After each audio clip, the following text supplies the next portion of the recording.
ভারত অহিংসায় বিশ্বাসী, তবে আগ্রাসনের শিকার হয়ে চুপ নয় মত आरएसएस প্রধান मोहन भगवतेर। हमारी अहिंसा लोगों को बदलने के लिए, लोगों को अहिंसक बनाने के लिए है, लेकिन कुछ लोग नहीं बनेंगे और इतने बगड़े रहेंगे, कुछ भी करो वो नहीं होंगे और उपद्रव करेंगे दुनिया का। तो रावण का भी जो वध हुआ वो रावण के अकल्याण के लिए नहीं हुआ, कल्याण के लिए हुआ, तो भगवान ने उसका संहार किया। उस संहार को हिंसा नहीं कहते, वो अहिंसा ही है। तो अहिंसा हमारा धर्म है। आतताइयों से मारना खाना, गुंडागर्दी वालों को सबक सिखाना, ये भी हमारा धर्म है। पाश्चात्यों की जो विचार पद्धति उसमें दोनों एक साथ नहीं चल सकते। अभी हम कभी भी अपने पड़ोसियों की कोई अपमान, कोई हानि नहीं करते, लेकिन ऐसा हम रहते हैं तो भी अगर कोई उतर आए बुराई पर, तो वहां पर अब दूसरा इलाज क्या है? राजा का कर्तव्य है प्रजा की रक्षा करना, राजा अपना कर्तव्य करेगा। পহেলগাঁওয়ে 22 এপ্রিল জঙ্গি হামলার ঘটনা, প্রত্যাঘাতের প্রস্তুতি শুরু হয়ে গেছে। ইতিমধ্যে হাই অ্যালার্ট জারি করেছে 3 বাহিনী।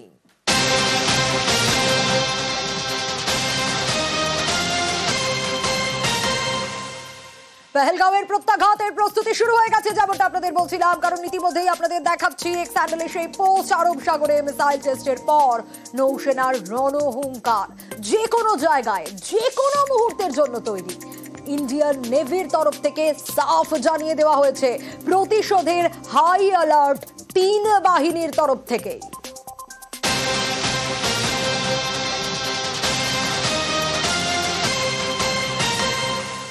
ঠিক যে কথা আপনাদের বলছিলাম, এলওসিতে পাক রেঞ্জার্সের পাল্টা জবাব ভারতীয় সেনার জন্য বাংকার পরিষ্কার করছেন গ্রামবাসীরা।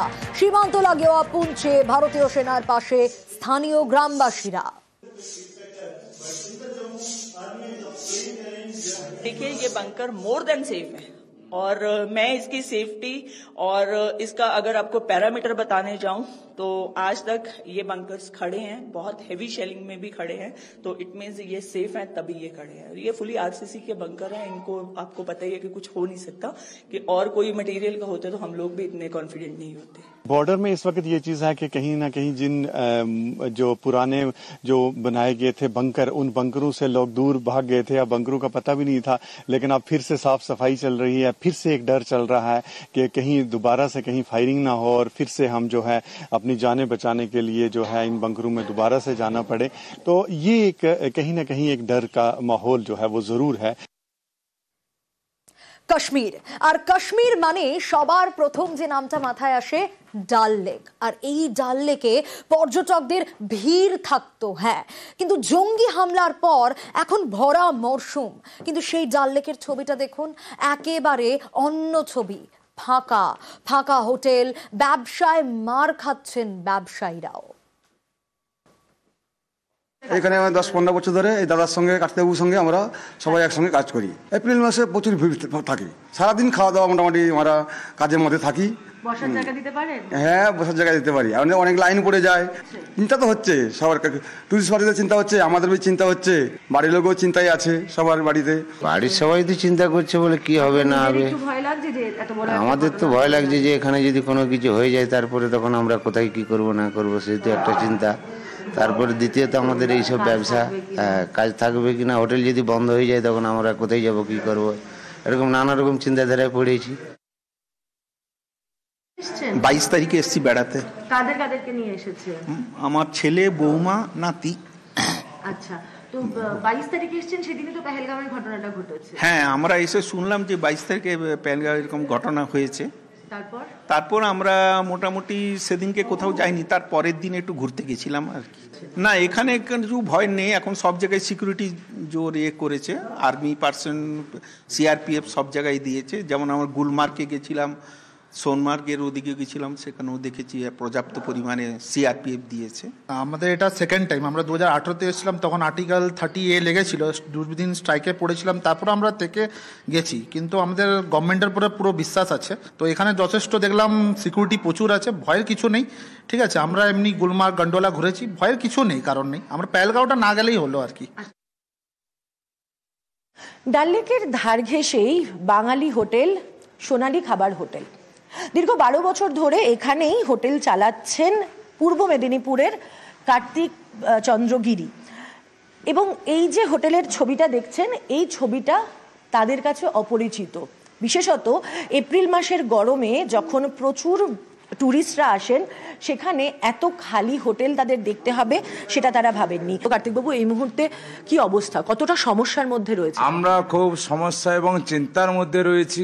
এই ডাইনিং ভর্তির লোকজন খাওয়া দাওয়া করতো, বিশেষ করে বাংলার মানুষজন ছুটিতে আসতো।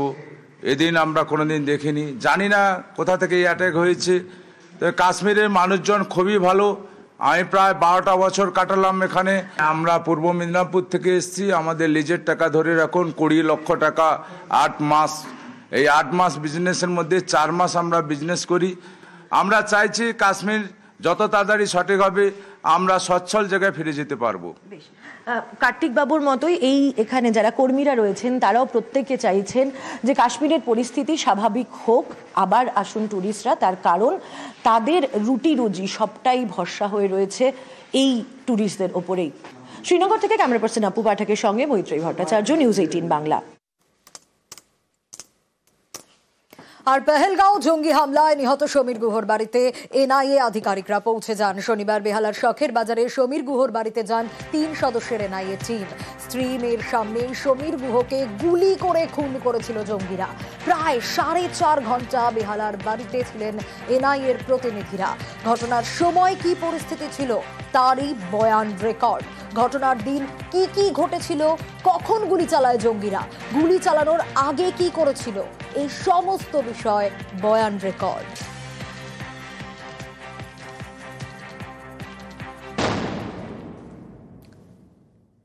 জঙ্গি হামলায় স্বজনহারাদের পাশে রাজ্য সরকার। বিতান অধিকারী সমীর গুহর পরিবারকে সাহায্য, মনীষ রঞ্জন মিশ্রর পরিবারকেও সাহায্য ঘোষণা। 3 পরিবারকে 10 লক্ষ টাকা আর্থিক সাহায্য ঘোষণা।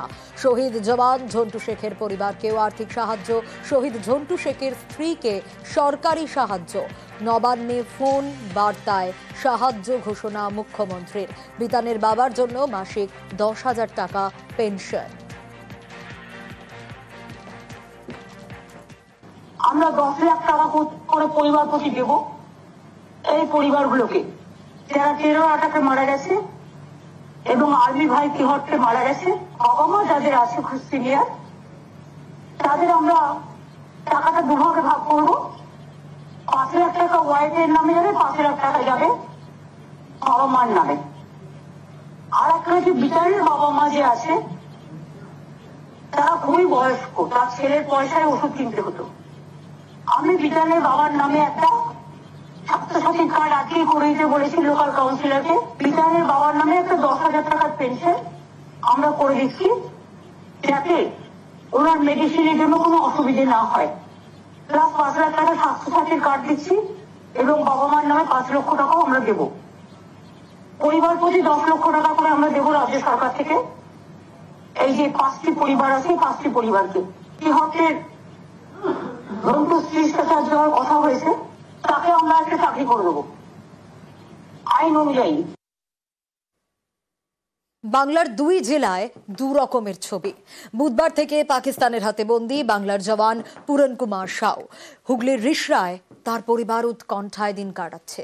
অন্যদিকে বৃহস্পতিবার জম্মুতে শহীদ বাংলার জওয়ান। শনিবার নদিয়ায় তাকে গান স্যালিউটে বিদায় জানানো হয়। শহীদ জওয়ানের কফিন জড়িয়ে কান্না পরিবারের।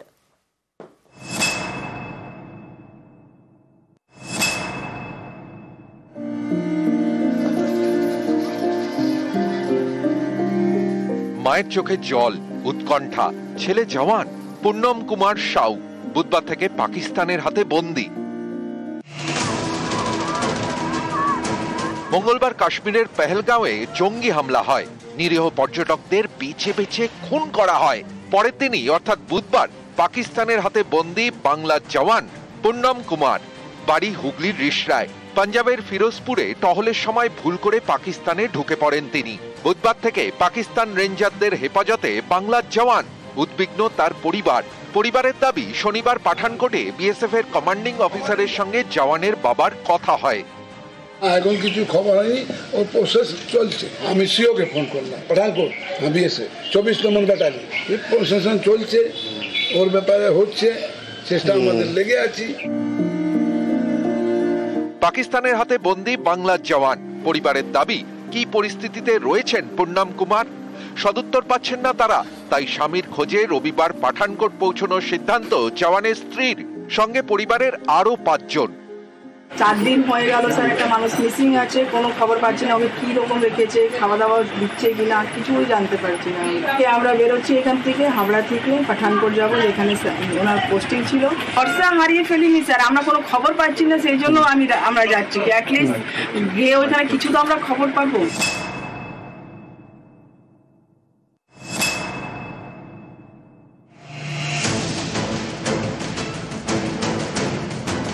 বৃহস্পতিবার জম্মুর উধমপুরে সেনা এবং পুলিশ চিরুনি তল্লাশি চালায়।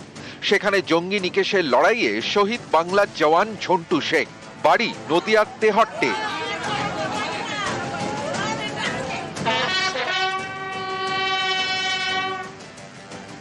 শুক্রবার জম্মুতে পূর্ণ রাষ্ট্রীয় মর্যাদায় বাংলার শহীদ জওয়ানকে গান স্যালুট দেওয়া হয়। রাতে কলকাতায় পৌঁছয় জওয়ানের কফিন বন্দি দেহ। রাতে রাখা হয় ব্যারাকপুর বেস হাসপাতালের মর্গে। শনিবার নদিয়ার শহীদ জওয়ানের বাড়িতে পৌঁছয় দেহ।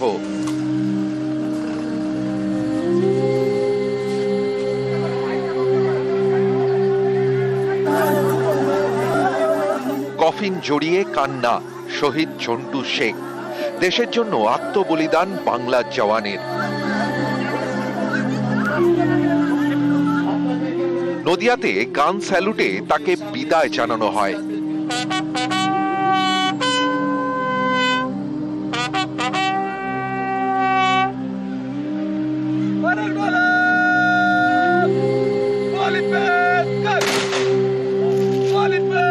ভারতীয় সেনার প্যারাশুট রেজিমেন্ট স্পেশাল ফোর্সের হাবিলদার পদে ছিলেন ঝন্টু শেখ। তার দাদাও সেনাবাহিনীতে। ভাইয়ের আত্মবলিদানে গর্বিত दादा। सबसे पहले तो वो देश की जवान है, उसके बाद मेरा भाई है। सबसे ज्यादा खुशी और भाई देश के लिए अपनी जान दी। হুগলি থেকে রানা কর্মকার এবং নদিয়া থেকে সমীর রুদ্র, নিউজ 18 বাংলা।